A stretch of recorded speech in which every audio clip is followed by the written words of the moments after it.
you'll become unmuted. So if you want to stay muted, just push it down when it's time to say present. Okay. Joanne Desmond. Present. Are you present? Present. Okay. Present. Heather Gallagher. Good evening. Okay. Jim Hancock. Present. Present. Liz Hirschhorn. Here. Myself is here. And Barkley Sanders. Here. Here. Jesse Tepper. Jesse, you want to hit your unmute. There you go. Hold it down. That's it. Speak. Are you here? Hold it down, Jesse.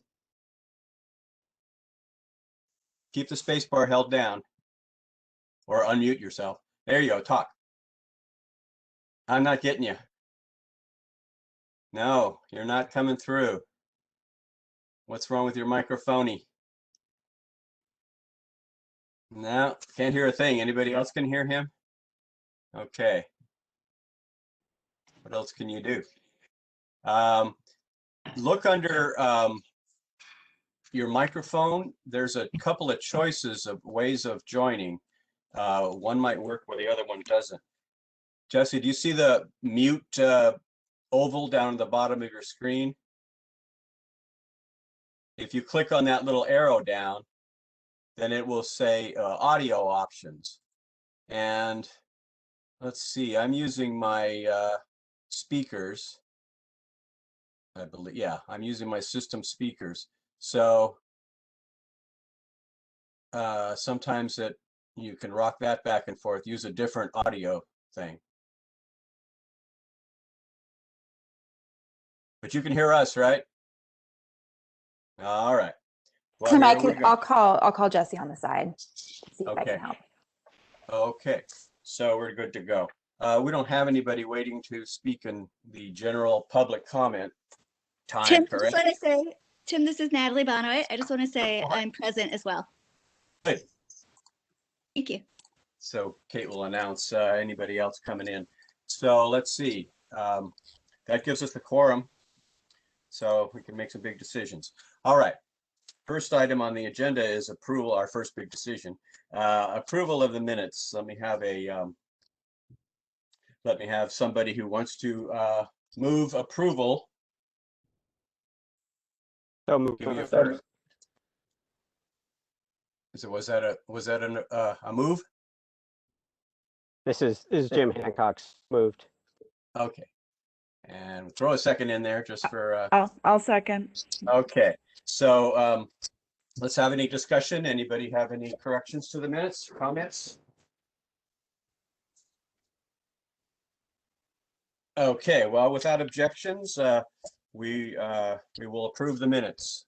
So moved. So done. Okay. Item number. TIDA staff updates. That's you, Bob.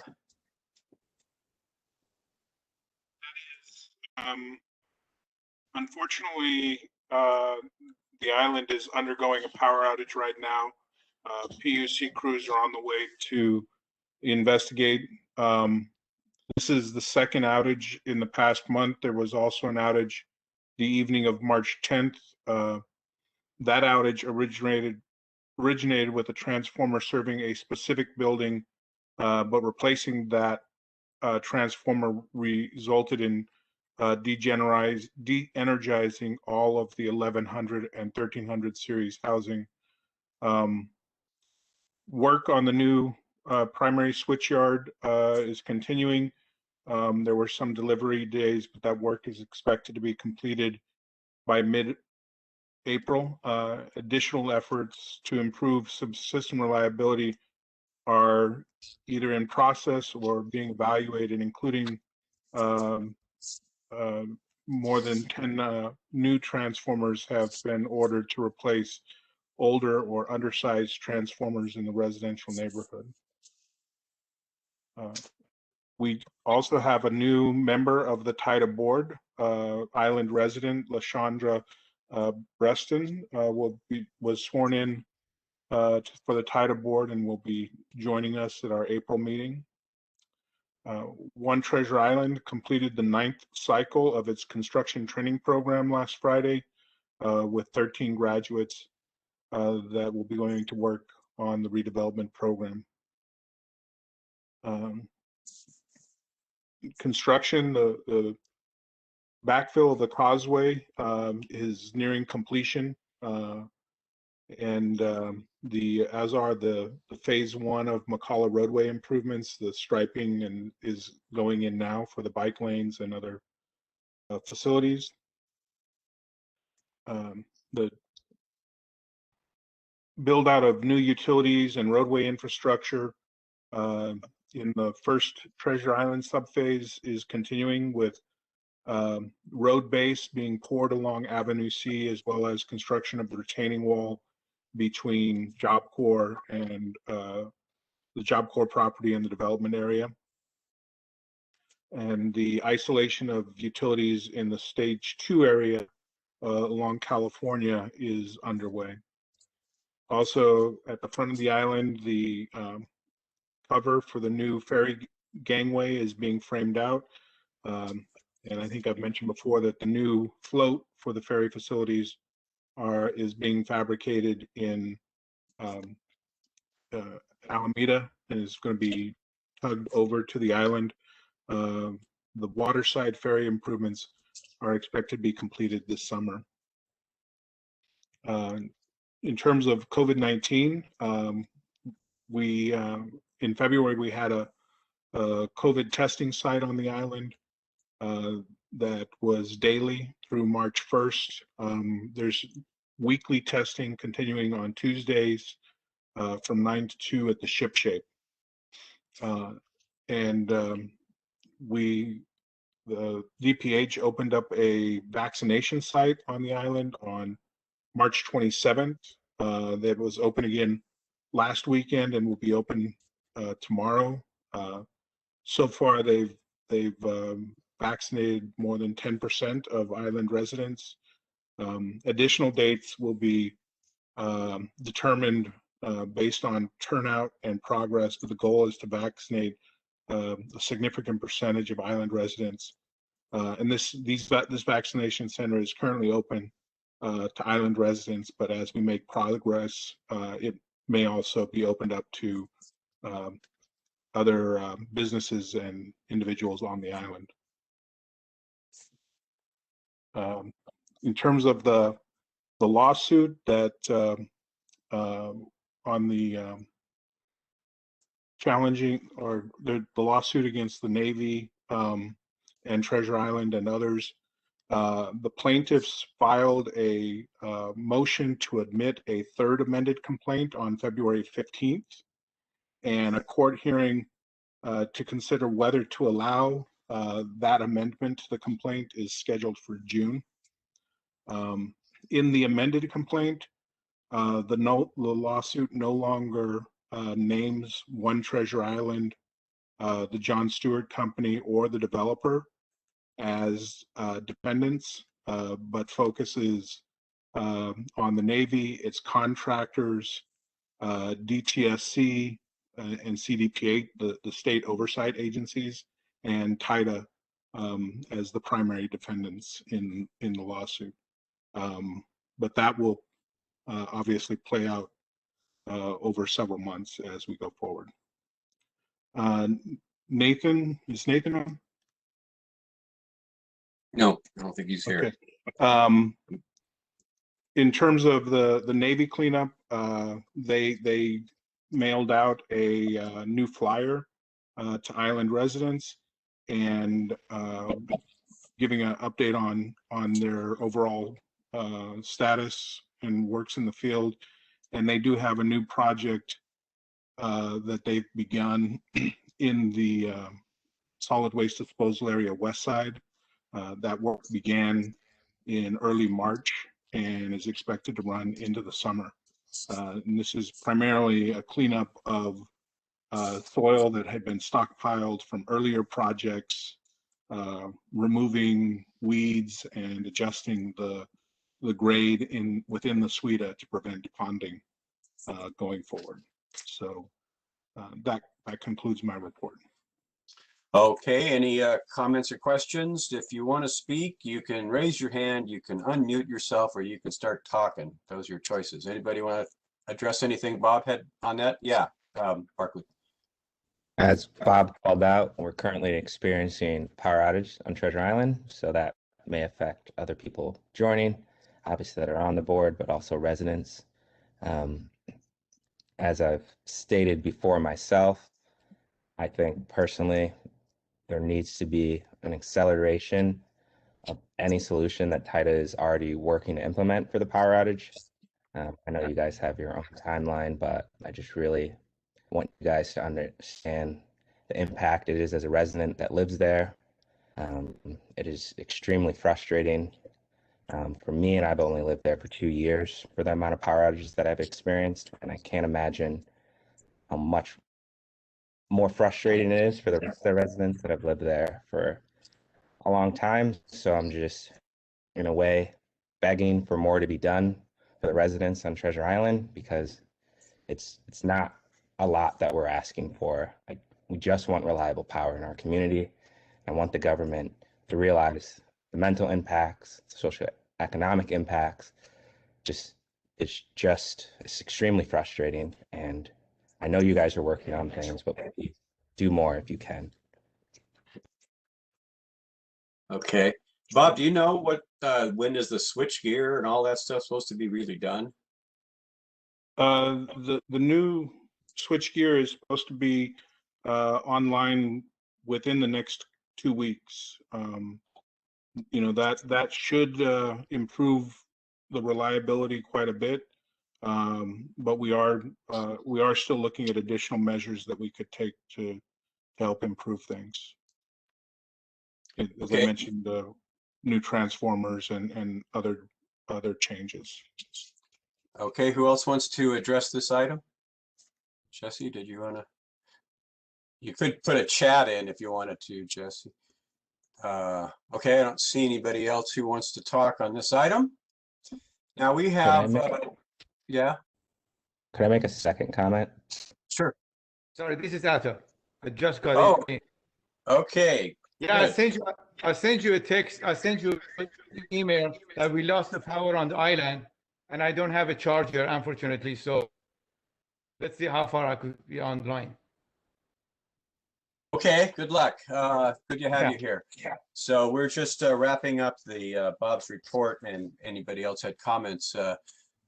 Barkley, did you want to go? Yeah, just had a second comment. I was working with Julia from the TIDA board, who is part of an energy company that fully understands the technology that I am talking about. We had proposed upgrading the grid. That won't happen in its entirety until redevelopment. We talked about deploying solar trailers, and even me determining it by getting a company to bring it out here, determined that that's really, again, not the best solution. So talking with Julia, that we're hoping to get buy-in from the developer, from TIDA, or just as a group to help us purchase UPSs, at the very least, uninterrupted power supplies for each household on the island. This points to me having to leave the island, as an example, today to even join this meeting. These batteries are $100 a piece, determining on how many households there is, because you guys have the exact numbers as the TIDA board. You could purchase these batteries, and you could give something that would be a stopgap and have direct impact immediately of the side effects of an outage. I know it's been futile to get that buy-in, but I really think it's the lowest cost solution. It has direct impact on if there's an outage. It can keep the modems on. It can keep their medical devices on. It can keep their fridge on for at least an hour or two. So I just really hope that that is deemed reasonable requests from residents and others for solutions as it affects us. So just please take that into consideration. Okay. Any more comments from board members? Now I see two folks in the attendee list, Katrina and Sylvia Piat. Would either of you like to address Bob Beck's report that he just finished? If not, we're going to go on to the next item, which is item number 5, congestion management. Did you have a comment for the last item? For members of the public that are listening, dial *3 to be added to the queue to speak, and you can do so at any time, and it will alert us that you would like to make public comment. But currently, Tim, there are no hands raised for public comment. Okay, so that brings us to item 5, congestion management program and the tolling. So if Bob would kick that off, we can get started on that one. Yeah. Kate, can you give me the opportunity to share? Yes, you should have it.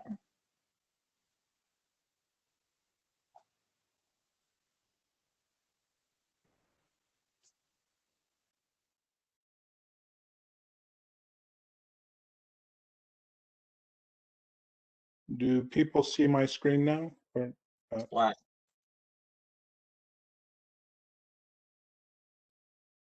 Here we go. do you see it now? Yep. Okay. I just wanted to preface Rachel's presentations with some background on the tolling, because there are questions from some folks of has a decision been made to have a toll, or what exactly is under discussion right now? And I just wanted to provide some of the background. In short, regarding that question, yes, the decision has been made that a toll will be necessary in conjunction with the development of Treasure Island. It was included it was mentioned in the 1996 base reuse plan, described as a project element in the 2006 development plan and transportation plan, which led to the passage at the state level of Assembly Bill 981 in 2008, which authorized the city to create or designate an agency to implement a toll. It's part of the described project in the 2011 EIR, and it's explained in great detail in the 2011 Treasure Island Transportation Implementation Plan. And then finally, the board took action in 2014 to designate the San Francisco County Transportation Authority to serve as the Treasure Island Mobility Management Agency and implement the congestion pricing and other transportation demand management measures. And so it will be the TIMA that is making decisions on what the policies will be regarding the implementation of plan. These won't be actions taken by the TIDA board, but we do bring updates to the CAB and to the TIDA board periodically to keep folks informed of the progress. Another common question is, what does the toll pay for? It is intended to provide support for the enhanced transportation services on the island, but it would still be required even if an alternate means of funding the enhanced transit were provided. As I mentioned, it's defined as a project element in the EIR. It's central to achieving the transportation mode share objective of 50% of all trips being made via walking, biking, or public transportation. And it accomplishes that by serving as a disincentive to drive and incentive to use public transit. And then finally, the ramp metering will limit the number of cars that are physically able to get on the Bay Bridge during peak hours, and without a toll, discouraging people from using their cars. The queue from the bridge would be unmanageable and would stretch back down to Treasure Island, gridlocking the island. So the policy decisions before the TIMA don't include whether a toll is necessary or will be implemented, but how to best implement the program. Going back to the 96 base reuse plan, it acknowledged that for residential development of the island, a plan to limit auto usage would need to be developed, including TDM measures such as tolling.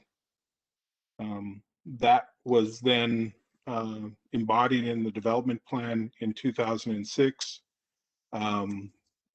where a number of measures were laid out, including congestion pricing to discourage the use of driving.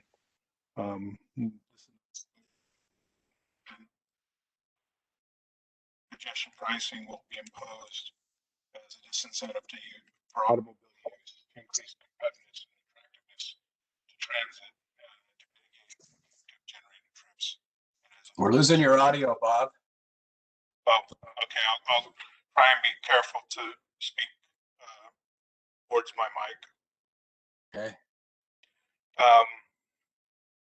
The 2006 development plan also called for a transportation agency to be designated to implement the program, and that would go on to become the TIMA. And the objectives from the 2006 of the congestion management program, again, you see these themes repeated throughout the adopted plans for the island, but to serve as a disincentive to increase the attractiveness of transit as an alternative to mitigate peak impacts and to provide financial support to transit operations. Then I mentioned AB 981. The Legislative Council's digest identified that legislation was to allow the creation of a transportation management agency to recommend congestion pricing fee structure, which is what the TIMA is in the process of doing. And it went on to describe the congestion management program as an element of the overall transportation programs for the island. The CEQA, again, the proposed project would development and implement transportation demand management, including congestion management.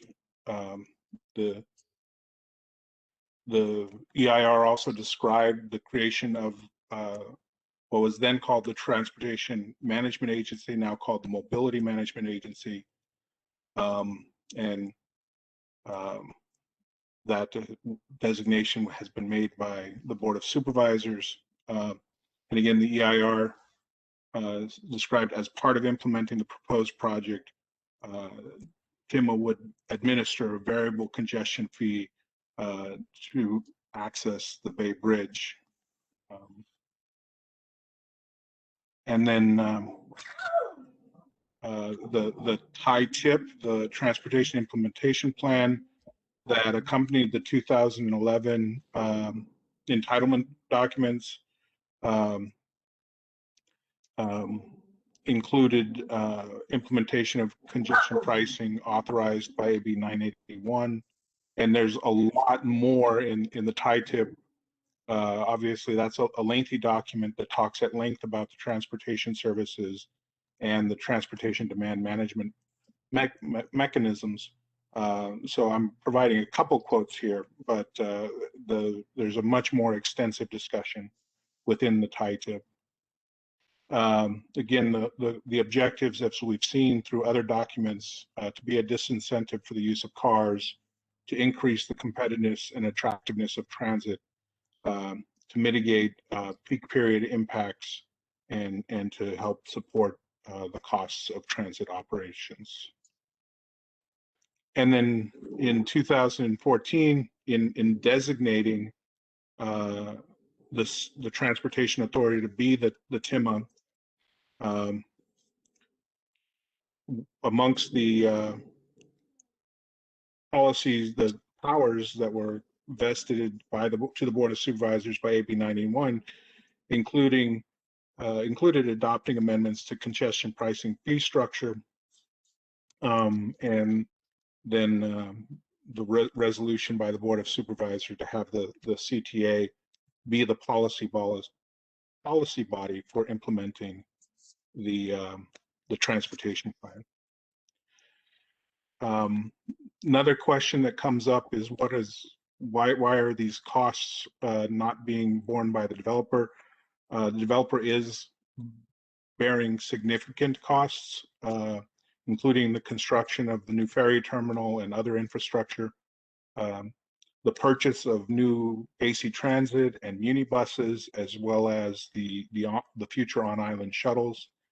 And they do provide a $30 million subsidy for transit operations.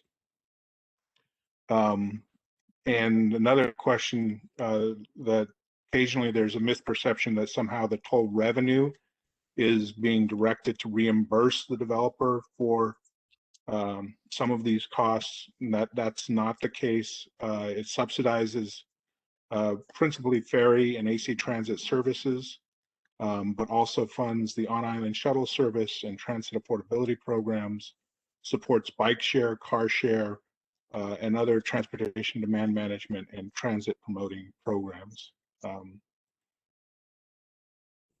And then, just as I said earlier, the TIMA is now working to implement the transportation demand management programs, and those go to the TIMA commission, which is the Board of Supervisors, rather than to the TIDA board for approval. And what they're trying to wrestle with now, what they've been studying, is not whether a toll program should be implemented, but how best to implement that toll program. And with that, I'll hand it off to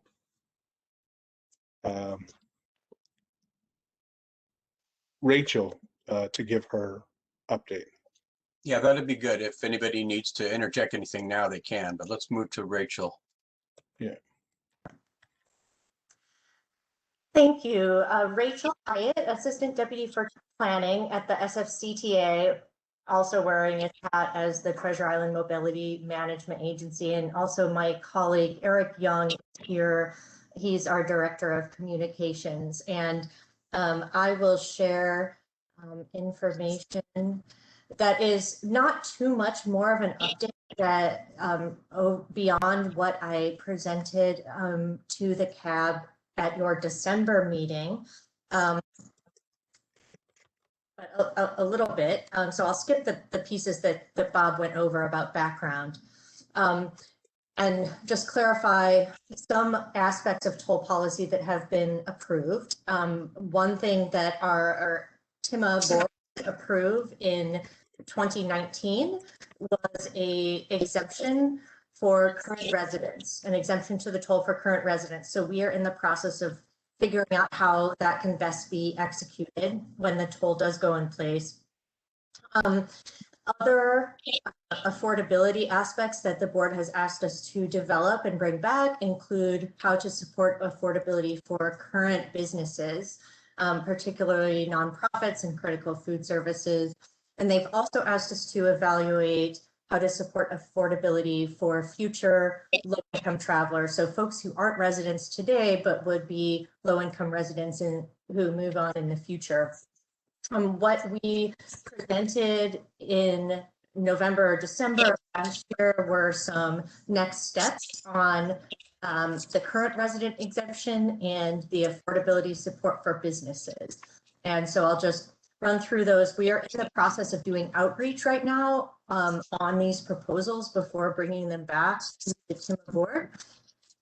And so this is part of the outreach. I also do want to thank Barclay Sanders for co-hosting, really doing a lot of the publicity to hold the Saturday community meeting that took place. For the current resident exemption, the eligibility for this exemption is for folks whose lease is dated on or before the date of the policy adoption in 2019. People who do move to a new lease, a new unit during that period of time would still be eligible. That 2019 policy adoption calls for this to be revisited, evaluated at the midpoint of development, which is the 4,000 unit milestone. Some options that we can offer for providing that toll exemption include the primary ways we could do it is through a toll tag or your fast track, or through a license plate. So the way it would work through a toll tag is that we would provide one toll tag to each of the leases that would allow for unlimited trips on and off the island. So there's no limit on the number of trips that this toll tag would allow for no charge. We would need to partner with TIDA to identify a point of contact with each lease to distribute the toll tags, et cetera, and make sure that they go to the people that they're intended to benefit. The other option is to register folks' license plates. So what we proposed in December was up to 2 license plates per lease that would be have unlimited travel on and off that would be exempt, along with your parking space, and similar sort of partnership with TIDA would be needed there to verify the eligible leases and the vehicles. We are seeking input on preferences regarding these 2 options.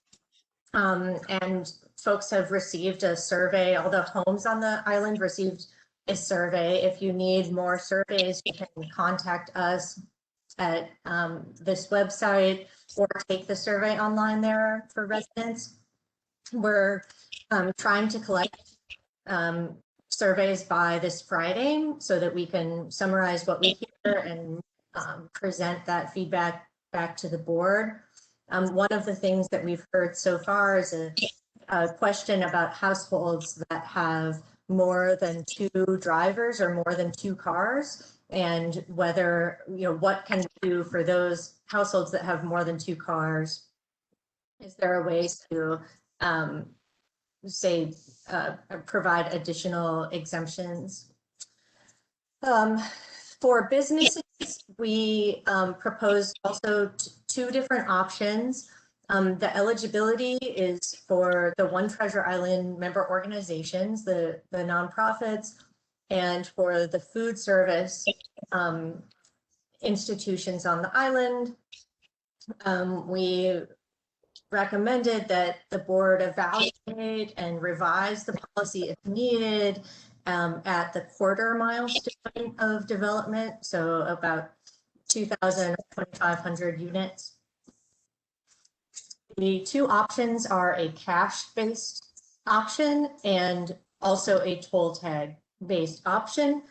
The cash option is intended to provide as much flexibility as possible to businesses to offset their transportation expenses. So it would be a payment to businesses that they could use in a flexible way to cover their employees' commute costs or other expenses that they may have, like deliveries.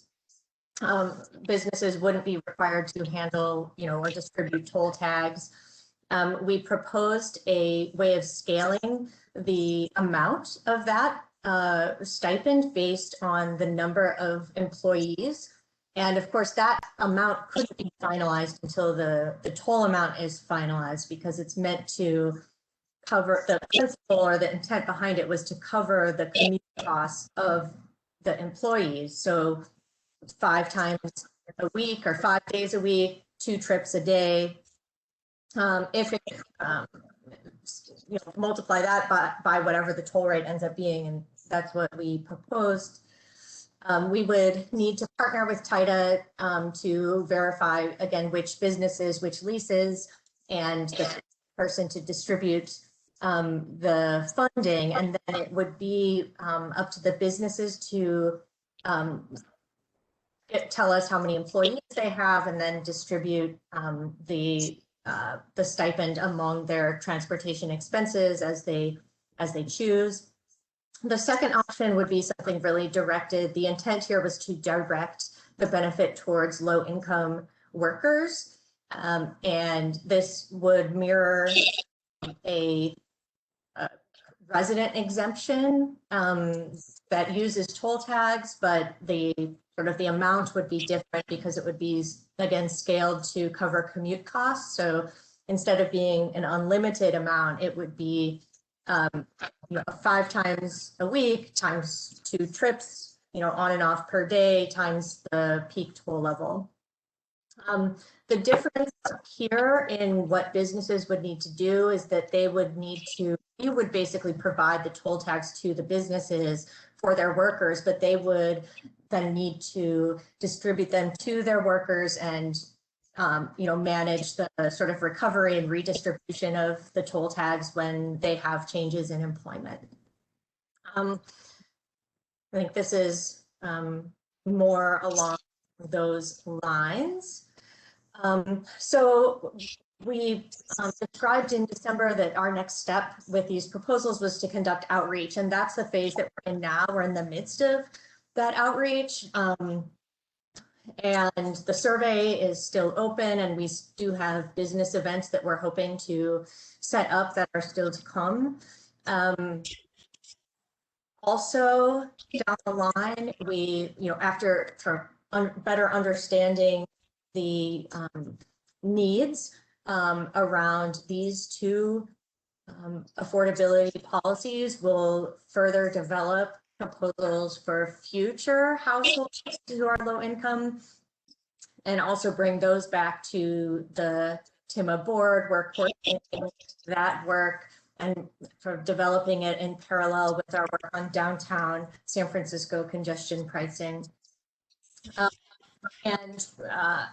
We will want to continue our ongoing work that applies to all aspects of the program, which is, continually fundraising to offset the startup costs and the early ongoing operating costs of the program.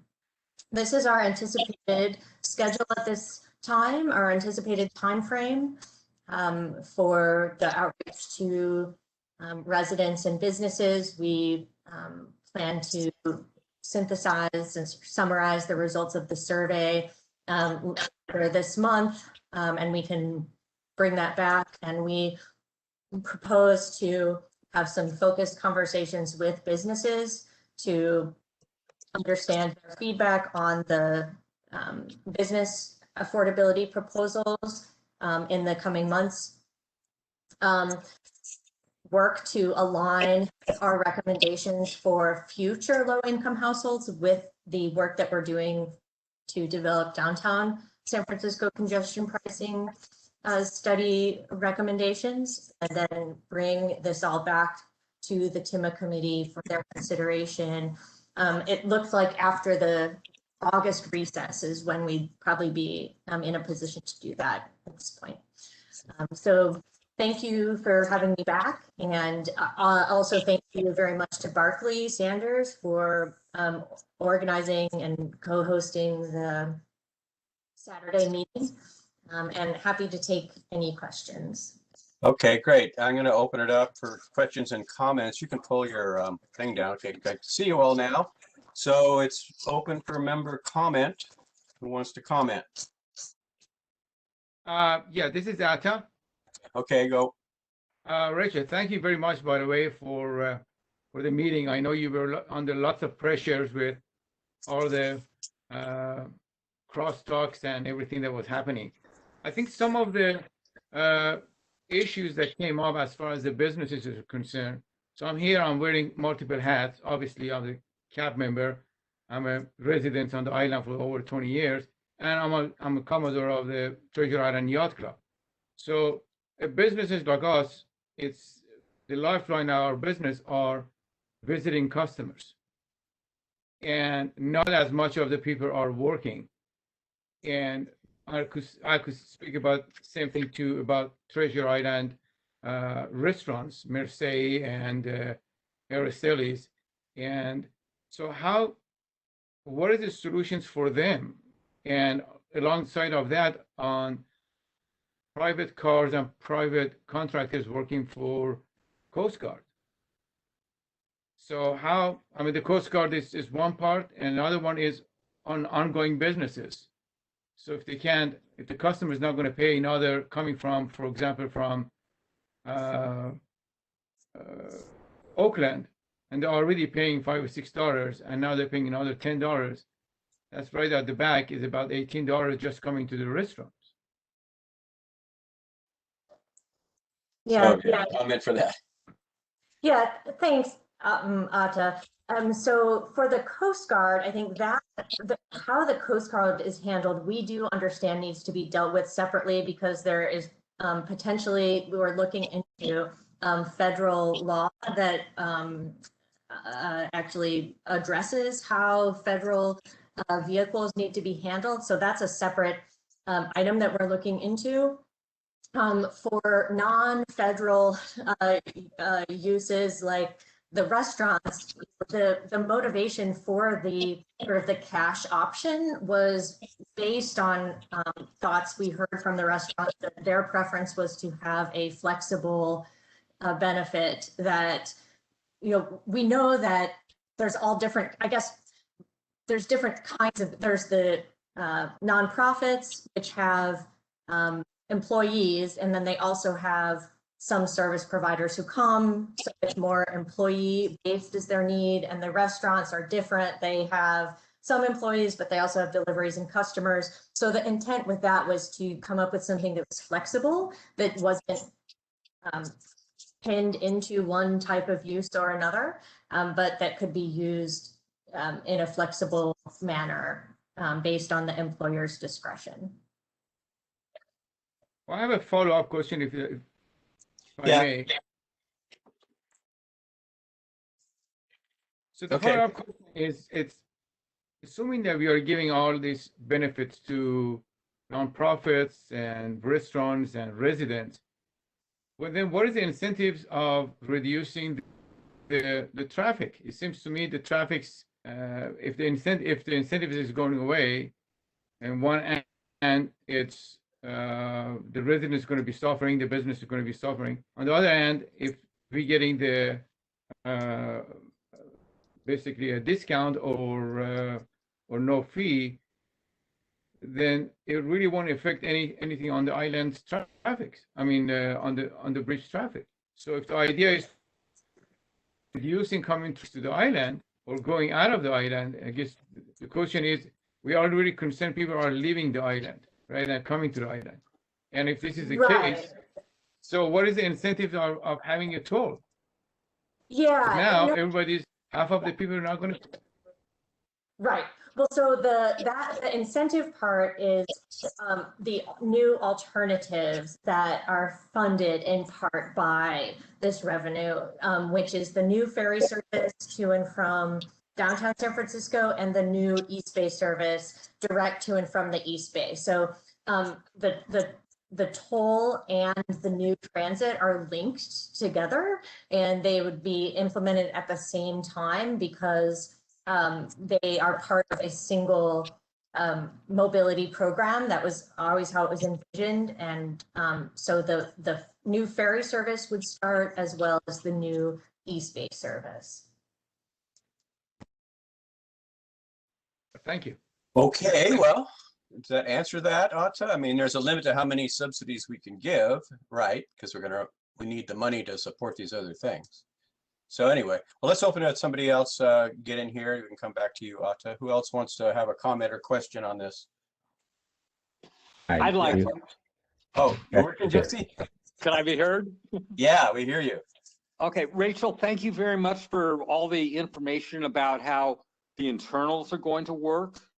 But the one thing that I haven't heard from anyone is hard numbers. And I know I've heard that the ferry is going to be able to handle 400 passengers. I've heard that the Muni is going to be able to have buses every 5 minutes. And I don't remember the number about the shuttle. But where are the calculations that we could look at to anticipate what the load is going to be when we go from 2,000 people living there now to 4,000 to 20,000? Just as a local person, what I understand on the ferries is that they're going to be making 2 trips an hour. So if it's that number, it's 800 people. And the Muni running every 5 minutes is something I've never seen in 70 years. But if that happens, that'd be great. But there's some number that would be attached to that. And so I'd like there to be some way that we could compare the anticipated number of people transporting to what the plan is going to allow actually. Yeah, so I do have a report that we have available. I can send it to Bob first thing in the morning for distribution to all of you and anybody who would like to look at that. What it does is it looks at the travel demand projection. So how much trip making is expected to happen at different points in the development, as I'm sure you can imagine, as the 8,000 units new units are built over a period of 15, 20 years, the number of travelers is going to start off more similar to what it is today, but then increase over time. And the development agreement calls for the transit service to also increase over time as the number of land uses on the island grows. And so we have our projections of how many people that is per day coming from there. And so that's a report identifying those figures that I can send to all of you. Thank you. I would find that very helpful. Yeah, and that's broken down by phases or timeline, and you have a different calculation every 3 or 4 years, I guess. Well, it's 5 years. I mean, so we do projections for 5 years, and then we do some different interpolation between years, to try to understand different, like right now, we're trying to understand the potential effect that COVID lingering effects could have on travel demand. That's not in this report. This report doesn't yet include how COVID might affect things, but that's something we're working on now. So this report that I have was done before COVID. Okay. So Barclay, did you want to go? Barclay, you still want to speak? Okay, go ahead. Yeah. Then I'll get you. Rachel, that report that you're sharing with all of us, is that something that residents can find publicly, or is it? This one, I don't know if it's on our website, but if it's not, we can put it on our website. I don't want to misspeak and say right now it's on our website if it's not, but we'll put it on our website so that everyone can access that. Yeah, because I feel like a lot of it comes from the transparency and seeing what's going on and people getting misinformation. So you can make it public to everyone, and I can share it as a resident, make it easy for people to understand and not get lost in a game of telephone. Sometimes it happens with all this stuff. Appreciate it. That's just my comment. Okay, good. Heather? Yeah, I was just going to say, I know a lot of the rest of us who've been on the cab for a while have gone through some pretty detailed machinations of modeling and things like that over the years. But you started to say that the numbers haven't necessarily been adjusted for COVID. But I was going to say, to me, the approach would be more about, does the likelihood of more people working from home, remote, just in general, becoming sort of the new era of being, does that factor in beyond just like a pandemic time as opposed to people's habits time? So that would be interesting just to see if there's been anything that would change with the old models from there that I've seen. We think it will, yes. Yeah. And we are looking at different ranges of that. So yeah. Of course, we know that means that they need good power and good internet, Barkley. We got for certain. That's great. No parking spots, but maybe you can have internet. Okay, who else wants to comment on this item? I'm not seeing any hands. I had another comment. Yeah. Oh, go ahead, Barkley. Jesse. In relation to like transportation, like later at night, I'm wondering if for people that are like shift workers or after hours that have abnormal hours, and usually people that are lower income have less than optimal hours sometimes. And I'm wondering how that factors into all the transportation, if there's like night owl service or on demand for those type of residents that live on the island. Yeah, that's a great point. So I guess the first thing I want to say is that we do not propose a tool that would be in place during the overnight. So in the various scenarios we've looked at, and I know over the years, we've come to our board and to this body with projections of what we think the toll might need to be to do what its objectives. We don't ever see a need for a toll during the nighttime. So we've never proposed that. But people still do need other options if people don't have a car, for instance. So for the Muni service, we have been funding through a different funding program, additions to the Muni Owl, the 25 Owl, over I think maybe the last 8 years or so, to increase the owl service from what it would have been otherwise. That's just to San Francisco to Treasure Island.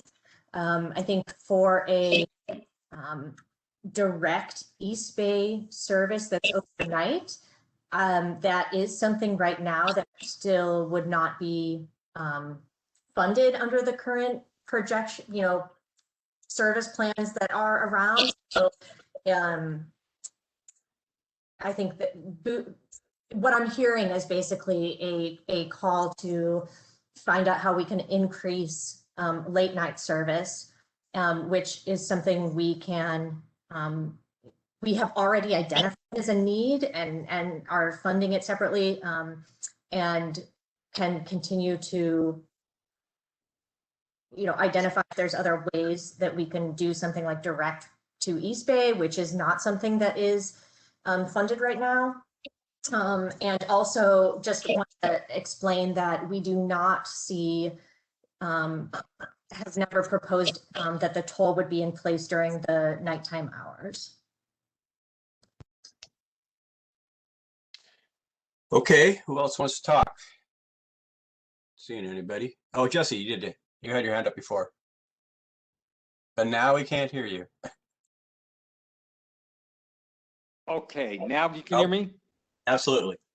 Okay. As transportation changes over the next decade or so, will the plan be flexible enough to allow for other means? And they're talking now about flying cars. Hong Kong has a gondola, and I think a rope line from Treasure Island to the city would be great. But aside from how much fun that would be, are there going to be options as new modes are developed for transportation?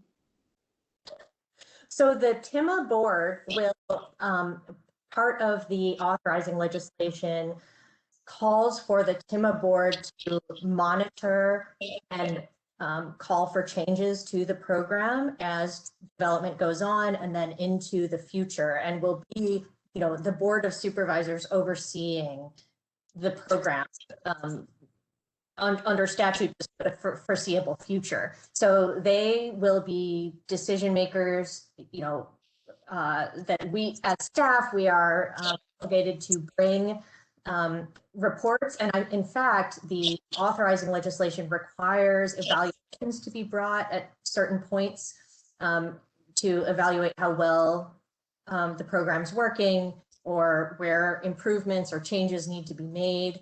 And so I think that could encompass all kinds of things like, are there other modes of transportation that need to be brought in to serve the island? Thank you. Yeah, their needs will be changing over time, I'm sure. So who else wants to talk? Okay. Well, Mike would like to say that I think we can all understand that TIMA got the ball on this thing, and people will be responding to TIMA and giving comments to you, and you guys are the lead decision makers on this thing. So it's not TIDA, it's not the CAB, so it's the Board of Supervisors and you. So if we were to just ask for occasional updates on the plan and that kind of thing, you would come back to us with that. But as far as ongoing discussions at this body, for the details of these kinds of things, I think we're probably not going to see it as a recurring agenda item and something we're really going to be able to give you a lot of input on, unless people decide that's what they want. TIDA wants us to do that, we'll certainly do that. But what do you think about that? Rachel, do you think that summarizes kind of what we've talked about today? Well, we want to do outreach, right? Our board wants outreach, and we are trying our very best to do that and improve communications and listen to feedback to be able to make changes on the things that we're able to.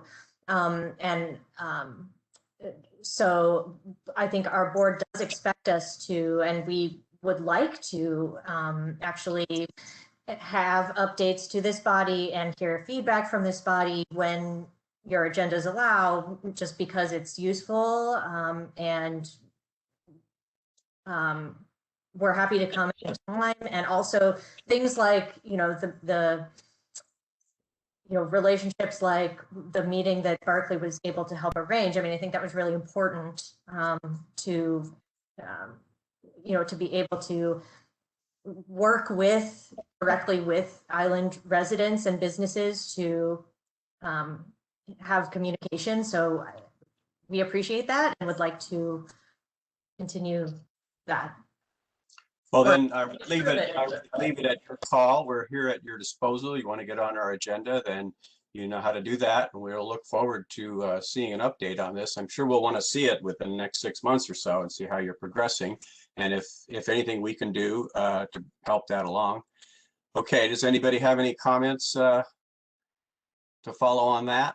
Yeah, Disagreements? I've got one. Okay, Alta.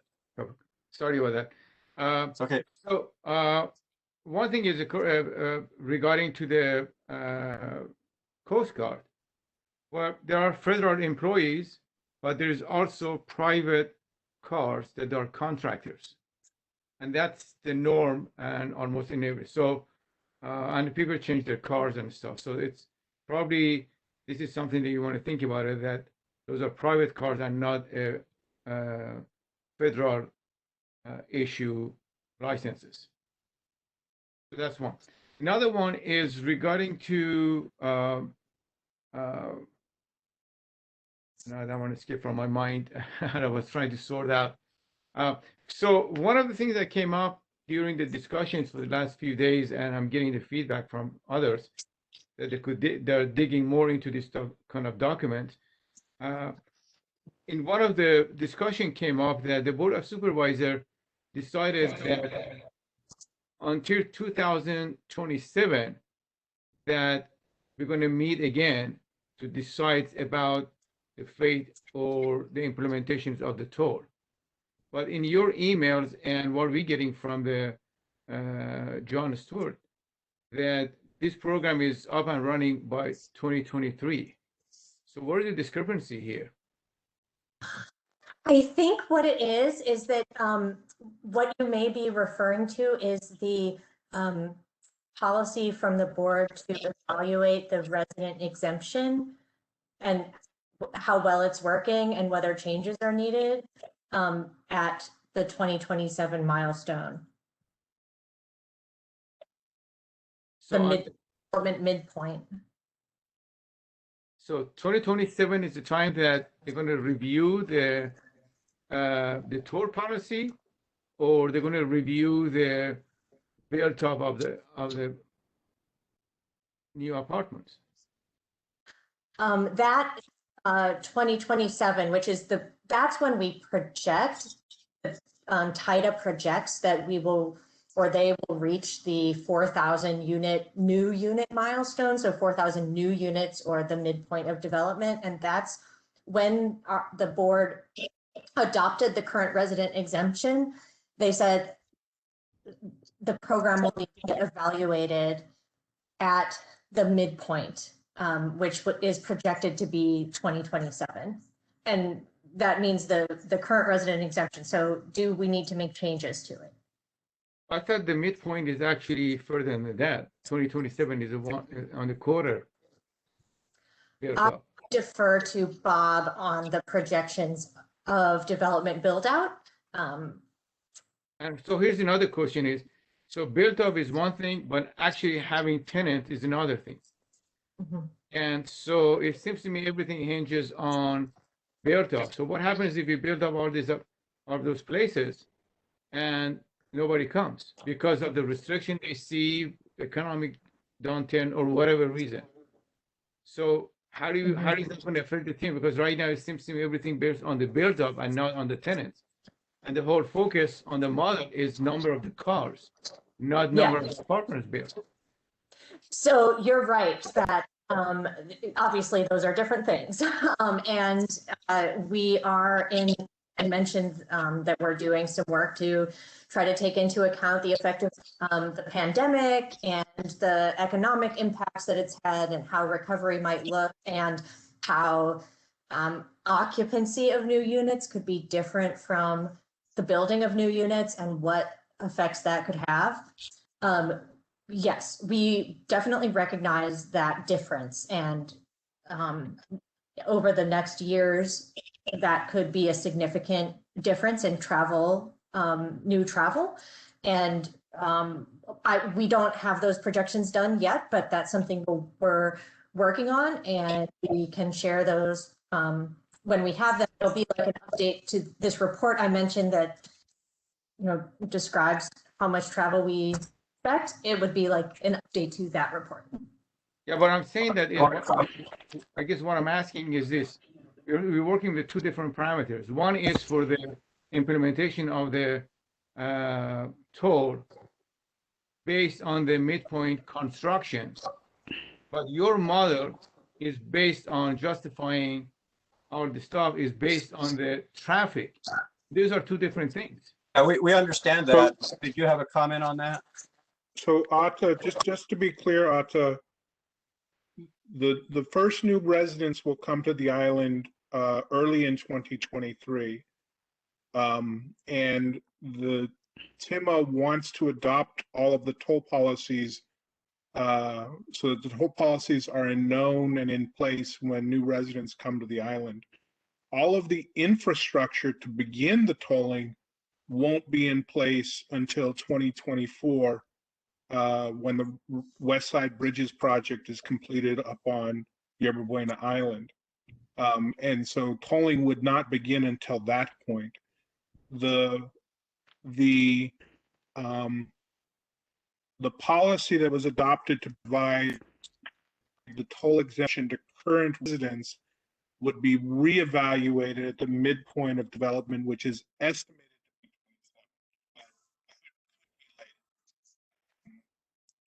Rachel, correct me if I misstated any of those. Sorry, Bob, we missed you on the toward the end. Yeah. Well, I certainly hope that the occupancy of the units follows very closely behind the construction of the units. Otherwise, we have a cash flow problem. The developer's not going to like that. So we hope they're pretty close, Atta. What I'd like to do now to ask Kate, do we have anybody, the attendees, that want to speak on this item? There is no public comment. Okay, so any final words on this subject? So I just wanted to ask a Yes. clarifying question to what Otto was making a point. Everything's tied to build out, not occupancy of said buildings in its current state. And obviously we all know that we hope they're the same, but everything's tied to the buildings being built and not them being occupied directly right now. So that was the case for the evaluation of current resident exemption. There are other milestones in the development agreement, like when transit service increases need to happen, et cetera, that we have understood to apply to build out, not occupancy. But why don't I make sure to verify that with Bob after this to make sure I'm not misspeaking about that. Okay. So can we close out this one? I don't see any hands or anything. Bob's hand's still up, but he talked. Okay, so we are going to move on to the next agenda item, which is the Yerba Buena Island Park names. Running a little behind schedule, but give us that staff report on that.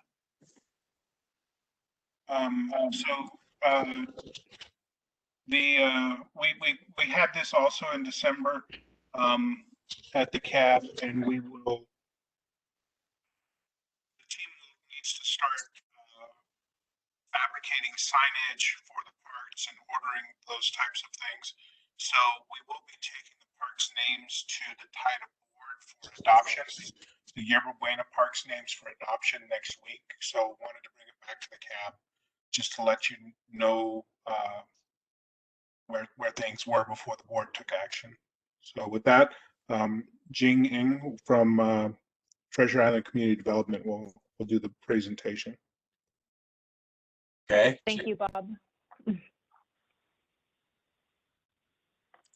All right, let me share my screen. Can everyone see my screen? Yeah. Okay, great. So good evening, members and directors of the TIDA and CAB boards. As Bob mentioned, my name is Jing Ing. I'm with the Treasure Island Development Group. I presented an update on the wayfinding signage and some initial proposals for the Ybi Park names to the CAB back in December. And the same presentation was given to the TIDA board in October. As Bob mentioned, as construction continues and as places start to take shape, we're really focused on installing wayfinding signage to help people orient themselves around the island. Additionally, we anticipate breaking ground in 2 of our Ybi parks, Hilltop Park and Dog Park, within the next month or so. And to finalize the signage, we'll be going to the TIDA board next week for approval of these park names that we shared with you at the end of last year, but wanted to kind of run through this and refresh everyone so that it's fresh in everyone's minds. We do intend to return to the CAB and to the TIDA board later this year to discuss the TI park names.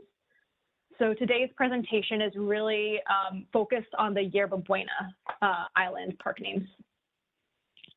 Signage. This is the schedule that I had mentioned. I did want to take this opportunity to touch on a comment that we heard from the last round of presentations we did at the end of last year.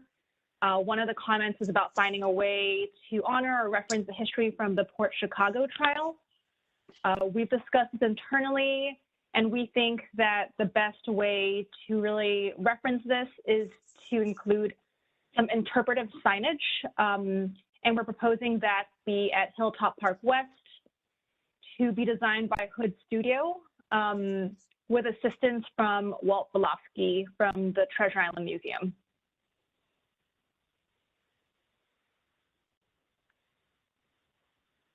To recap, the YBI names are really focused on the ecology of the island and through the naming process, we really set ourselves some new goals, including that the names be place-specific and contextual, relating to the past, present, or future of the island. We also identified some potential donor naming opportunities, and in terms of things we wanted to avoid, we really wanted to avoid duplicating existing park names and over-referencing the past. So here are the proposed YBI park names, which I will kind of run through in later slides. As you can see on this slide, the YBI park names really reference that ecological character in contrast to the TI park names, which you'll see later this year when we come back, which really reference the aeronautical history of Treasure Island. In addition to the YBI park names, we're also proposing names for the trails, both for the trail loops and for the segments, which I'll also dive into in later slides. Again, I think most of you are very familiar with this, but just some quick context on the names we selected. This is a historical photo of the island. YBI is that natural island at the back, in contrast with Treasure Island, which is the man-made island under construction in the foreground of this photo. Most of YBI will remain undeveloped and is really governed by the habitat management plan, which lays out our plans to preserve and restore the native habitat on the island. And that's in part what we were responding to when we crafted the kind of ecological story and proposed these park names. The island also has a lot of unique features, like the beach in Clipper Cove here, and the hilly topography of the island really supports lots of different native habitat types, like the coast live oak woodland, the central and northern coastal scrub, as well as others. In addition to this, we're responding to like the panoramic views to San Francisco and other landmarks around the bay. Some of the names also acknowledge the history of the island with a nod to its former naval or maritime history.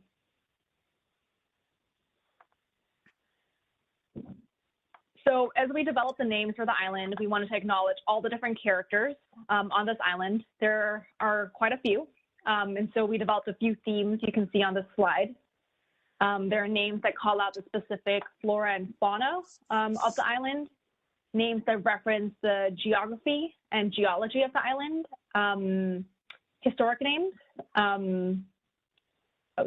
historic names, since the island has several names throughout its history, as well as the naval and nautical names, which really references the island's naval past.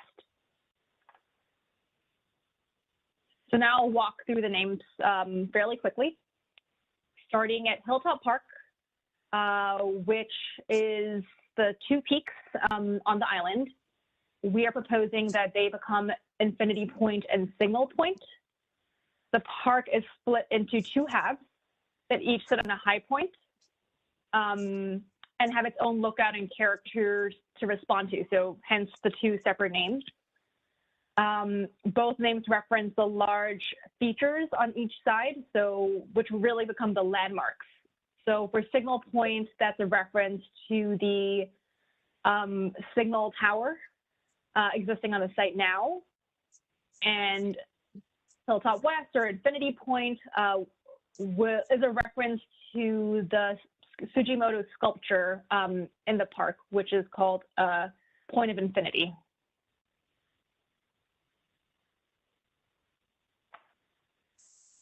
Moving down the hill is Macala Stormwater Area, one of the two centralized stormwater treatment areas in YBI. We're proposing calling this area the Buckeye Grove, and this is really in reference to the two beautiful old large native buckeyes that are being preserved on site. The photo on the right here shows the existing trees. The photo on the left shows the pedestrian and bicycle paths that wind through the hill, which will have additional buckeyes and oak trees surrounding it. The second stormwater area is what we've been calling the East Stormwater Area, and we're proposing naming it Willow Bridge Park. This photo here is taken from the location of the new park. As you can see, the bridge is overhead and extremely prominent as a feature, which is where the name came from. This is a photo of some of the native arroyo willows that will be planted along the treatment basins, hence the willow portion of the name. For what we've previously referred to as the Senior Officers Quarters Historic District, we've proposed shortening the name to just the quarters. This area includes the historic Nimitz House and other naval buildings, as well as the other landscape and grounds. In the future, these buildings will be programmed with some sort of public use that is yet to be determined. And we still think that the individual buildings can be called out by their historic names, such as Quarters 5, but collectively we're proposing to refer to this group of buildings in the landscape as the quarters, or the quarters district. Back up towards the top of the hill is the new dog park, which we are proposing to name the Rocks Dog Park. As you can see from this rendering, the rocks are a defining feature of the design. We have lots of mounds designed using boulders found at the site during excavation of the infrastructure, and we thought the rocks was a playful way to name the park after its most prominent and memorable feature. Here's another view of the park showing how the rocks can become kind of an active play area for the dogs. Moving back down the hill to the shoreline towards Treasure Island is Clipper Cove Beach. We're proposing to keep the name of the beach since it is specific to its location on the shore of Clipper Cove, which is named after the China Clipper planes, which flew in and out of this area in the 1930s. Just above that beach right here is a park we've been calling Quarters 10 or Beach Park. We're proposing naming this Clipper Cove Park. And we feel that this name is fitting. You know, this photo is taken right from that area. We think it's a really great view that overlooks Clipper Cove and the historic hangars over here on Treasure Island and beyond. So that takes us through the YBI park names. And now I'm going to move on to the trails. So the trails, you know, we're calling out two naming systems here, naming both the loops that the visitors can use to circle the island, as well as individual trail segments on this slide. And this double naming system is common in some trail systems.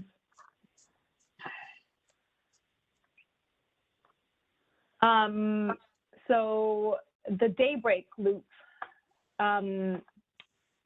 is the longest loop in the island. It's the only one that goes to the eastern side. And the total loop is 2 miles with 340 feet of elevation gain. It's made by combining segments of the Live Oak Trail, Old Jack's Trail, Signal Ladder, and the Sunset Trail. The second loop connects several of the island's existing and newly built stairs, and this one has, you know, a lot of elevation gain. This will be the most difficult loop of the four. What we're calling Infinity Loop or Hilltop Loop is the shortest one, loops around the two hilltop parks. And Infinity Loop is a reference to the name of the park and to the sculpture. And that takes us through the trails and the park names. I will end on this slide that shows a composite of all the YBI park names, and happy to answer any questions. Thank you very much. Okay, so you can comment now, anybody? I don't see any hands. Nobody has any comments or questions. Okay, so Tim, yeah, where? this is Natalie. May I ask a quick question? Sure. First of all, thank you for the presentation, and I like the names and I appreciate the Port Chicago reference, so thank you. I had a question not directly related, but I'm curious if the signage alternatives, are those already final? The signage designs or? Yes, the signage designs. And I'm sorry to digress.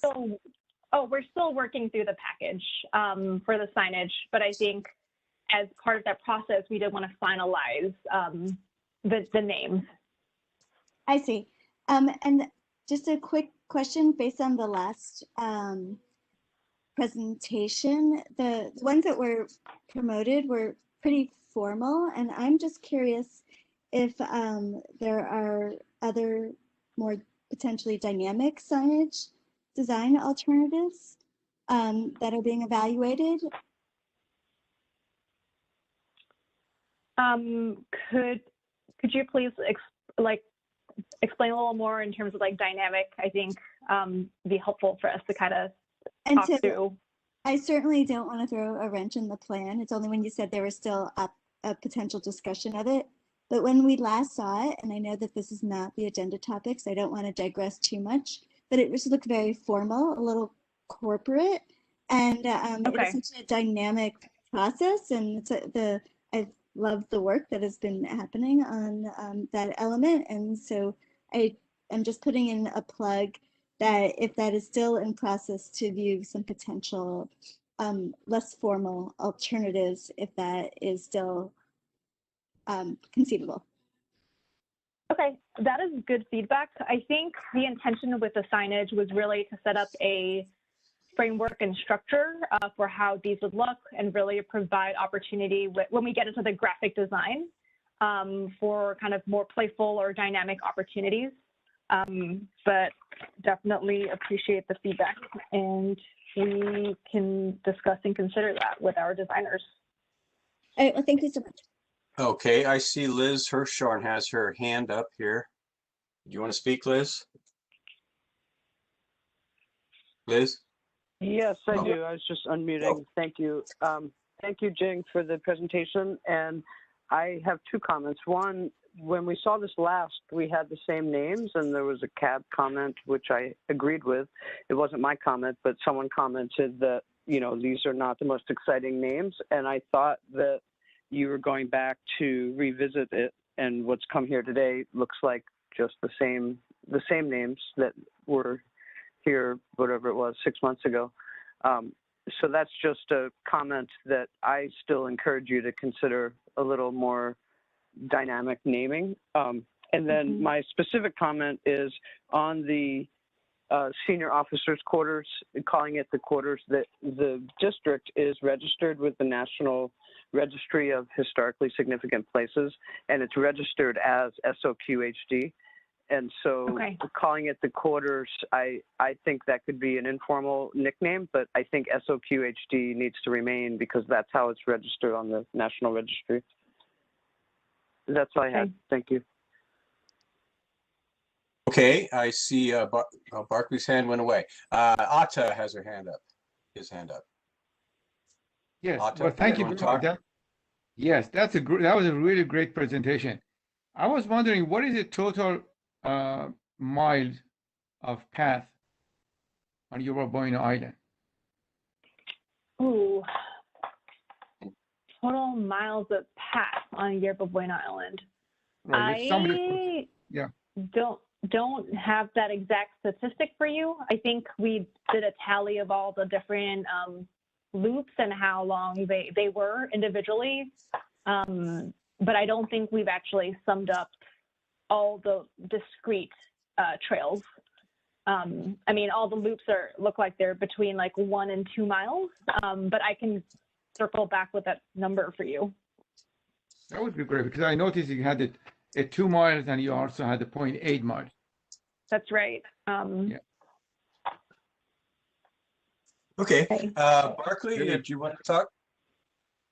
I just had a comment, or just want to get clarity on this. I know that there may or may not be community feedback on the naming, but I just wondered, is there any thought for like current Treasure Island residents to come up with different names. It doesn't have to be on Yerba Buena, but like on Treasure Island as like a naming contest or something like that, just to make like residents feel included that are like currently here, and like have something that the community as residents can name something in general. Just wasn't sure if that is already being discussed or an idea that has been floated.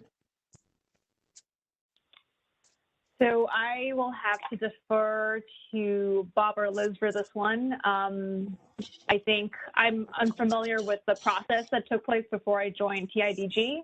Might be helpful to get some input on just the thought there and the steps that we've gone through for some of these. I know that, sorry, go ahead. Hold on. I was just going to say that was a new suggestion, but I think it's a good one, Barclay, and I think we can discuss how to incorporate, some of those thoughts into, some of the place naming that takes place, whether it's parks or potential buildings or stuff like that as we go forward. I know that's become a more popular way of soliciting public input, whether it's naming new babies at the zoo or new Navy boats. So you can incorporate that. James, did you have a comment? Yeah. Yeah, thanks, Tim. Thank you, Jing. That was a great presentation. The only thing that struck me was original name for Hilltop Park. I didn't need a map to know where that was. And then with the new names, it's like, okay, now I have to figure out where I'll just throw that in my 2 cents worth on it. Thanks. Okay. I think taking care of all the hands. Anybody else have anything to say on this?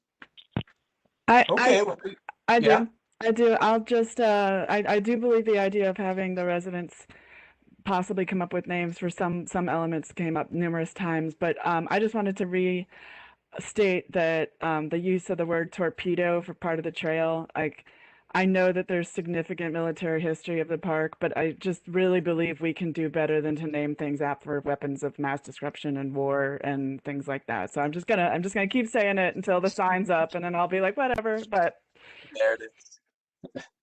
Well, I guess there'll be more time to comment on this overtime, but not much. I guess people could direct their comments directly at TIDA if they wanted to. Okay, so I think we have taken care of this item.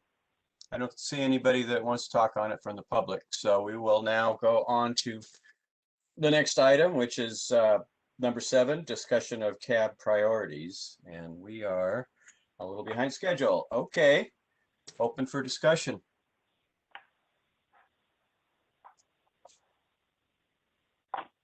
Is this the appropriate place to bring up what I'd like to discuss at the next meeting, or is that later on in the agenda? This is actually a general discussion that anything is appropriate to bring up. We're looking at what the big picture, what things do we want to focus on? What are the high priority items that we can encourage staff to be working on and bringing to us? So if you have a particular thing, it's certainly appropriate to discuss it now. And I don't know the best way to operate here. We have pretty limited time, so maybe we can continue this discussion, but we could just kind of go round robin and try to throw some things out there in a brainstorming kind of a thing and see if people are amenable to various things. So you could start us off, Jesse. What is that thing you were thinking of? Thank you, and I think I can do this in about 2 or 3 minutes. On March 23rd, KNBR put out a press release that said San Francisco Giants Soccer Club, San Francisco Glens Soccer Club announced plans today to develop its own soccer-specific facility at Treasure Island. Their executive director stated, "We want to thank the Treasure Island Development Authority for their support."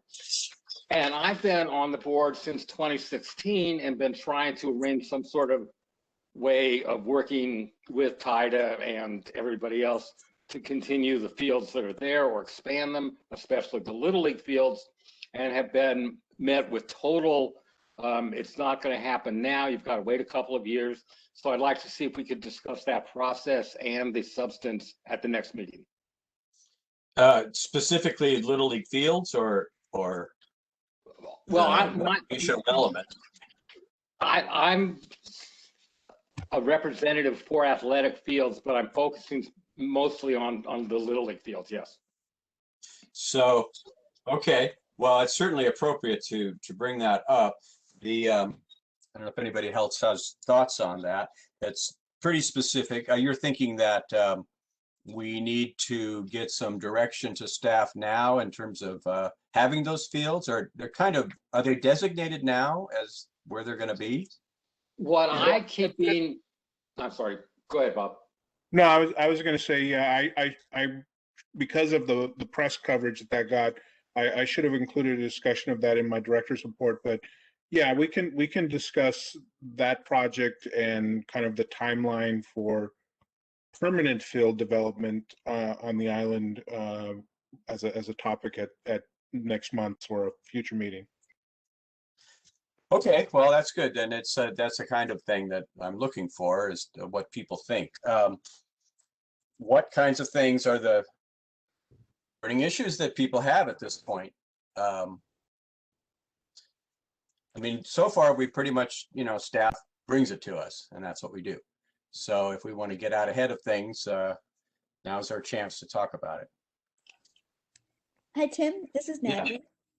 I wanted to echo what Liz had put out in the email about a review of what the CAB is and our responsibilities and authority.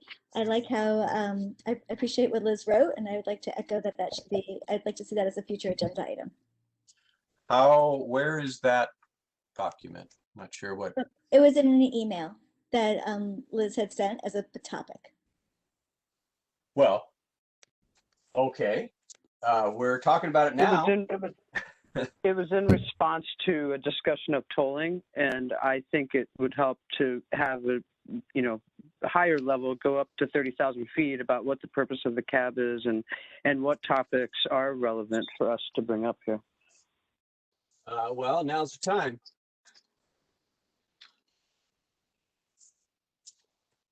Now is the time. Got something to say on that? No, I'm suggesting it as a topic of conversation. So okay, well, yes, purpose of CAB.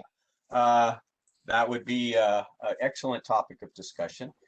We actually have some time to talk about it now, but we can move on to purpose of CAB. Now, for those of you who are new on the committee, we did take a first stab at this, and that was one of the first things that came up. We need to have more in-depth discussion of the CAB and review the bylaws and try to orient ourselves to what kinds of things are appropriate for us to talk about. We could talk about it now, and we can talk about it in the future. So that's an item. What is the purpose of the CAB?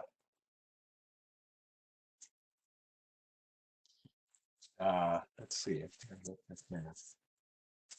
Just for information now, this is what the bylaws say: to gather public input from diverse communities in the city and county of San Francisco, and to provide recommendations to the authority concerning implementation of the draft-based reuse plan, policies and objectives for interim uses, and other matters of importance to the future of Treasure Island. So there's our marching orders right there. So if you want to bring something up and it meets that criteria, you're in the right ballpark. But we can have more discussion about that, which we should do. And as we bring up specific things, then that will become more clear as to what we think are our high priorities. More discussion? Yeah, I raised my hand. I'm not sure if anybody saw it or not. Yeah, I see it now. Go ahead. Got it. Okay, so the way that I see it, since 10 years ago or so, the whole dynamic of the island obviously changed, and we are in the totally different era right now. And so I'm seeing that we are not going to be having basically, before CAB would have more input as far as the design and implementations and voting on some of the ideas. And obviously now we are at the position that those ideas and plans is in motion. And I think this is the time that we may have to reevaluate or make additional items to the CAB that taking the role as a liaison between the community as well as the decision makers and on the different policies or so. I think the last Saturday's meeting was very apparent that there's three or four of us from the CAB in the meeting, and so people were kind of looking up to us that kind of coming up with the solutions or at least passing the concerns, which it comes across that the voices are then don't get across, and so that creates a whole bunch of image, another positive image for not only for TIDA but for the whole Treasure Island. And I think we are at the position now that we need to get more involved with the communities and becoming more liaisons and make sure that we could clear up some of those discrepancies or opinions that people have. And the only way to do that is us, that 3 or 4 of us right now that live on the island, and we are also active on the CAB. So I think one of the items that I'm suggesting is to creating some type of the committee or subcommittee that will be part of the liaison with community, and maybe in other subcommittees that working with the other agencies. So we could bring in firsthand or participating, because one of the roles of the CAB, as the name is concerned, is advisory. We are community advisory. So we give the advice, we look at the input, and then we give advice. Now, what people could do with that advice is a different story. So, and so far right now, all the inputs would come from TIDA. And I think it's a time that we could also participate with other agencies, so we could get their input, so we could provide more positive input to the whole process. Right. Well, that certainly would be in line with the idea of gathering public input from diverse communities. So it would certainly be within our bailiwick. So that is a topic of discussion, and think about how that would be implemented. Barclay, did you have your hand up? Yeah. So as you know, that I've been bringing up the issue of power outages. So I'm just hoping that I know what has been discussed and what is being implemented is being done. Better maintenance, upgraded of the grid with the solutions that TIDA and all the other partners have proposed. But even if it can be an agenda item on what is most impactful for the residents as a solution that TIDA would hopefully want to implement, because it just points to there is things being done, but we continue to have outages, and we not only need to look at the maintenance of the grid, but what can we do to mitigate the side effects of the outages, because it seems like the focus is on trying to stop the outages, but they continue to happen because of the aging grid, as we all know. So I'm hoping we could have an agenda item that focuses on what we can do for residents after there is an outage as an agenda item, or just... I think that's good. That could actually be expanded into discussions of interim infrastructure that we're living with out there. That certainly is something that we could have some input on, and not just the electricity, but there's a lot of your infrastructure you're trying to live with out there.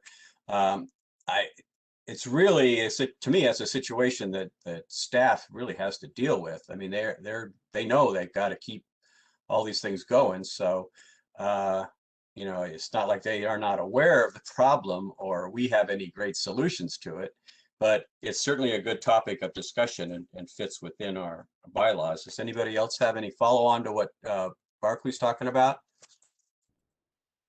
Okay, I'm not seeing any other hands on any other items. I want to hear from people that they have a particular thing that they think we should be talking about. Let me go back to the original list that I have somewhere. Now we're going to continue to get reports on the remediation and cleanup of the island. So we're always going to have that out there. We'll continue to get our RAB updates and everything, right, Bob? Yes. Yes. Yes. Okay. So we had talked before about the Job Corps. Let me ask staff first. Do you think that's an appropriate thing for us to talk about, and then ask also cab members? Bob, where do you think how do you think we would be involved in the future of the Job Corps? Well, as I've mentioned previously, we have been in conversations with the Department of Labor about potentially redeveloping the Department of Labor campus, and the planning department is scoping a transportation demand evaluation, as well as a urban design, conceptual urban design study for the campus. And as we get consultants on board, we will bring those discussions to the TIDA board to give to the CAB to give updates. Well, which is your priority, keeping the Job Corps operational or getting a hold of their land and having some more development? The conversations that we're having with them, with the Department of Labor, it's both. They want to remain on the island. They want to modernize their facilities, and we are in discussions about what the economic viability of providing them with new modernized facilities, if a portion of their campus could be turned over for development. So the development of a significant portion of the campus as a means for them to finance new facilities to stay on the island. Well, I'm all ears on that, except we're at max traffic impact on the bridge as it is. So I'm not sure how more development is going to be able to fit on the island, but I think it's a wonderful topic of discussion. I'd like to hear it. My personal feeling about the Job Corps is it's very important to keep it on the island, to improve it, to have it part of the island. The whole culinary school thing is a fantastic asset that is right now not operational, but will be soon. So what's the chances of getting a Job Corps representative to come to our meeting at some point in the future and make this presentation, and maybe even get a Job Corps person on our committee? I don't think it's likely to get Job Corps to participate at the CAB or to be on the CAB. I'm able to bring information on the work that we're having about our negotiations with them, but the Department of Labor, which runs the Job Corps programs, is based out of DC. The people who actually run programs on the campus are contract operators with the Department of Labor. And I don't know that they would be authorized by the Department of Labor to come to the CAB, but it's something we can explore. But they are definitely interested in remaining on the island. They are definitely interested in continuing their programs. And they own the property that they're on. So they have full autonomy in their decision to continue to be portion of the island. That's right. So, you know, they were on the original CAB. We had a member as a cab member of the Job Corps, the head of the Job Corps was actually attending our meetings. So I don't know if that's something that could be looked at again, but I don't want to get too deep into it. I wrote it down here. I'll summarize, come back around. So the community facility planning, the MIG, whatever that was, and the community building, the mixed income, those two items, and we had a big presentation on that. I mean, we discussed that at the last meeting. Will we be seeing that on the agenda regularly? You think, Bob? Sorry, unmuting. Yes, we've completed that consultation with the National Initiative on Mixed Income Communities, but we will be forming a group including One Treasure Island and Treasure Island Community Development to continue to implement the strategies that they recommended, and we will be bringing back periodic updates on that to the CAB. So the CAB would be involved in that effort. Okay. What do you think about trying to get more residents on our CAB? We have a lot of vacancies on this thing. Is that something we should try to push? That would follow on what Barkley was talking. I mean, what Otto was talking about, it being involved in the community more. Is that possible? I think it's possible. You know, the appointments to the CAB are recommended by the mayor's office and by the Supervisor Haney's office, and you know, there is open discussion that we had at the CAB of potentially shrinking the total number of seats on the CAB from the 25 that were initially chartered. But yeah, I can discuss that with the mayor's office and with the supervisor's office, you know, to have the balance of current residents versus the broader citywide interests that were part of the initial CAB makeup. So maybe we would have a discussion about what the right number of CAB members is if 25 is too big. Yes, Barkley. I just wanted to make a comment as a new appointee to the CAB that it took me 2 years to get appointed as a resident because of what I was told was a requirement of 3 people being appointed at the same time. So if it took me 2 years to get appointed to the CAB, and that is someone like myself that was very interested in being active in the community, that was a huge barrier and a huge effort that I had to take to get appointed to the CAB based on the requirement to appoint other people at the same time as me.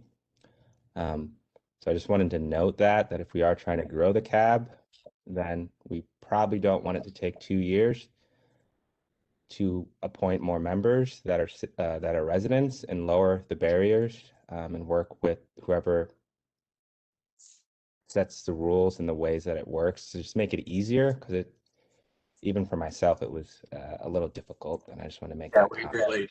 We should work on that. So that would be an item for us to focus our energy on. And so to kind of think, is 25 too big, you know, that kind of thing. Yeah, and I don't know, there certainly is no requirement that a certain number of appointments be brought forward simultaneously. You know, perhaps the supervisor's office had 3 vacancies and they wanted to think about all 3 of them as a group, but that would be a decision by the supervisor's office, not a fixed requirement. There are other CAB members that have been appointed in recent years that were individuals appointed at a single time, and there's nothing that would preclude a single recommendation from being put forward by either the mayor or the supervisor. That's good. So anybody else have any items right now that they would like to throw in the basket? So we're coming to the end of this portion of our agenda. We really, hopefully we'll have this more. I'd like to recap this and let the minutes reflect. These are the things that we talked about, and that we could have another agenda item to refine this list and try to see if we're going to move ahead on which ones. So what I had down was to figure out the purpose of the cab, to get more residents on the cab, Job Corps development, Job Corps retention, the cleanup, community community building, mixed income. What about the community facilities planning? Is that something we're going to be involved in? Yeah, there will be updates as we move forward with community facilities planning, both timelines for the development of individual community facilities and discussions of potential locations for where they would be sited. Okay, so I will conclude this agenda item unless anybody needs to speak. Okay, so we'll see this again on future agendas. So we're on future agenda items, which is a discussion we just basically had.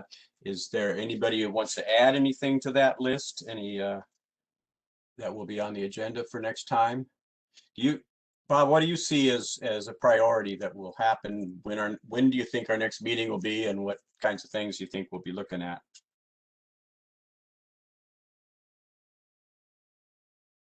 I am expecting to have a May meeting. One item from today's discussion that seems timely and relevant to bring forward would be the discussion of an update on the ball fields and addressing the information about the Glens soccer field. Also, as I learn more about tonight's outage, hopefully we'll be able to maybe provide an update on electrical system work at next month. But existing infrastructure for the interim during construction. Okay, so that was one I didn't reiterate. So we have a little list there. Hopefully, Kate, you've captured all those and you can put them in the minutes so we have a record of that. And, be thinking about these things that we can, be adding and subtracting, because we really need to talk about what this committee is really supposed to be doing. So that brings us, without objections, to comments from the board members. We have about 3 minutes left. Anybody wants? What's that? I raised hand, but I didn't think that you got it or not. No, I didn't see it. Okay. What's up? So regarding to the future items, which is really concerns in other communities that we usually don't talk about, and those are basically the people on the harbor or on the Cove, and regarding to basically the marina. That it was actually added to our original list.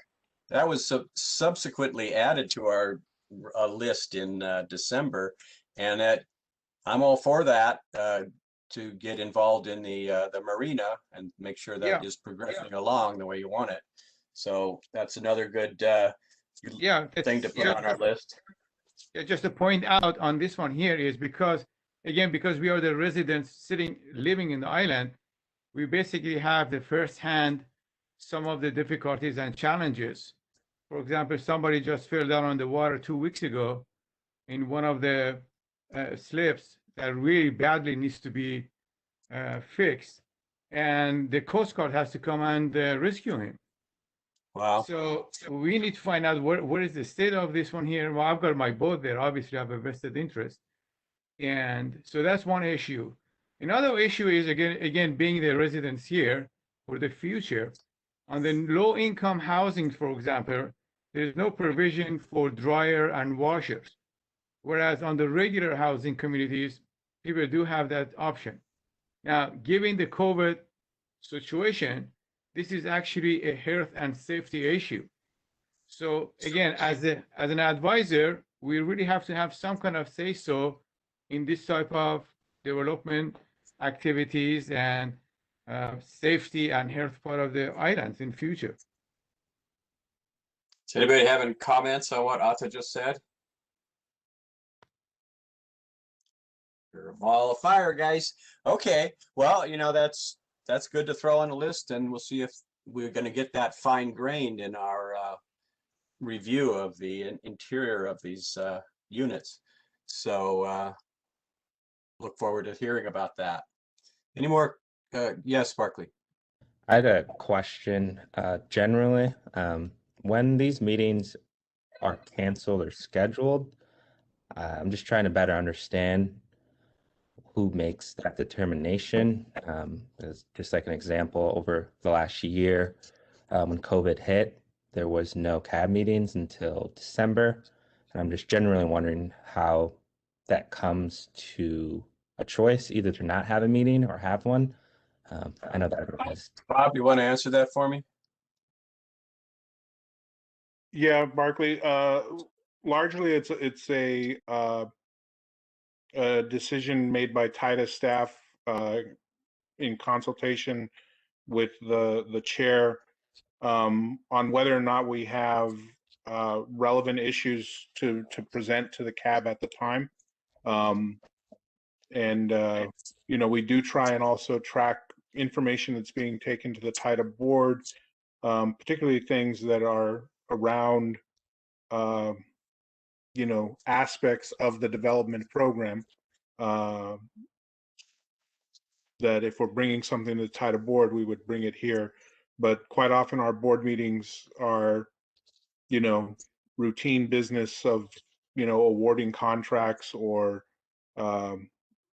entering into MOUs with city agencies and stuff. So it's really a function of do we have enough items to bring to the board at this time that are suitable for public presentation to bring to the CAB. That's the way it's been working. You know, we rely on staff to do that. We can always request, you know, at this point, we'll probably be able to have a meeting every month until we get into the summer, and I guess. By comparison, just as a way of background, CAB members like Tim and others that have been around for many years will tell you that in 2010, 2011, as the development plans were being finalized, they were often meeting more than once a month.